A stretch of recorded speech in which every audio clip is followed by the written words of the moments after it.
স্বার্থপর মানুষকে তুমি কখনো বোঝাতে পারবে না যে সেই মানুষটা স্বার্থপর। উল্টো তারাই তোমাকে প্রমাণ করে দেবে যে তুমি স্বার্থপর। জীবন কারোর জন্য থেমে থাকে না। জীবনকে কারোর জন্য থামিয়ে রাখাটা হলো সব থেকে বড় বোকামি। অপমানকে হেসে মানিয়ে নেওয়ার ক্ষমতা একমাত্র সরল মানুষগুলোর মধ্যেই বেশি থাকে। একটা কথা কি জানো তো, সহজে পেয়ে গেলে মানুষই হীরা কেউ কয়লা ভাবে। জীবন রাঙাতে কোনো রং তুলির প্রয়োজন হয় না, শুধু প্রয়োজন হয় একটা ভালো জীবন সঙ্গীর। নিজের হতাশার জন্য অন্যকে কখনো দায়ী করো না, বরং নিজেকে দায়ী করো অন্যের থেকে অতিরিক্ত আশা করার জন্য। জীবনে ঠকলে হয়তো বিশ্বাসটা নষ্ট হয়, কিন্তু সেখান থেকে শেখা যায় অনেক কিছু।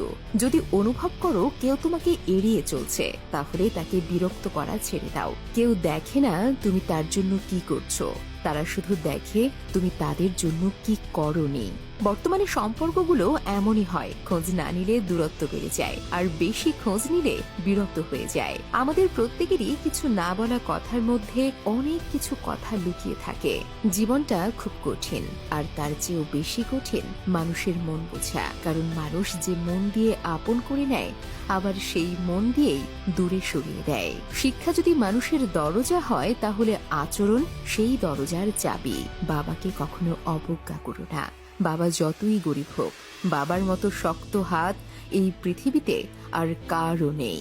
অন্যের জন্য না মরে নিজের জন্য বাঁচুন। যারা আপনার গুরুত্ব পাশে থেকেও বোঝে না, তাদের কাছে আপনি অনেক আগেই মৃত। তাদের কাছে নতুন করে অবহেলা ছাড়া আর কিছুই পাওয়া যায় না। তাই নিজের জন্য বাঁচার চেষ্টা করুন। নিজের ভালো লাগাগুলোকে, নিজের ইচ্ছেগুলোকে পূরণ করুন। আপনার চাইতে বেশি ভালো আর আপনাকে কেউ বাসতে পারবে না। অন্যরা তোমাকে কিভাবে দেখে সেটা গুরুত্বপূর্ণ নয়, গুরুত্বপূর্ণ হলো তুমি নিজেকে কিভাবে দেখছো। হৃদয়ের সবটুকু ভালোবাসা দেওয়ার পরেও যে তোমার শূন্যতা অন্য কাউকে দিয়ে পূরণ করে, যে তোমার অনুপস্থিতিতে একটু নিঃসঙ্গতা অন্য কাউকে দিয়ে পূরণ করে, যে তোমার নিঃস্বার্থ ভালোবাসাকে উপেক্ষা করে অন্যের প্রতি থাকে আকর্ষিত, আর যাই হোক সেই মানুষটা অন্তত তোমার না হোক।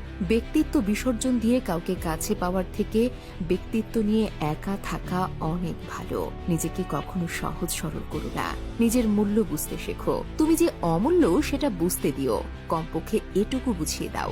চাইলেই তোমাকে পাওয়া যায় না। তুমি যদি তোমার ভালোবাসার মানুষটার বড় বড় ভুলগুলো ক্ষমা করতে না পারো, তাহলে তাকে ভালোবাসার যোগ্য তুমি নও। মানুষ তো তাকেই ভালোবাসে যে তাকে কষ্ট দেয়। মানুষ তাকে কখনোই ভালোবাসতে চায় না যে তার জন্য কষ্ট পায়। পরের প্রশংসা পেতে হলে অপরকে প্রশংসা করতে শেখো।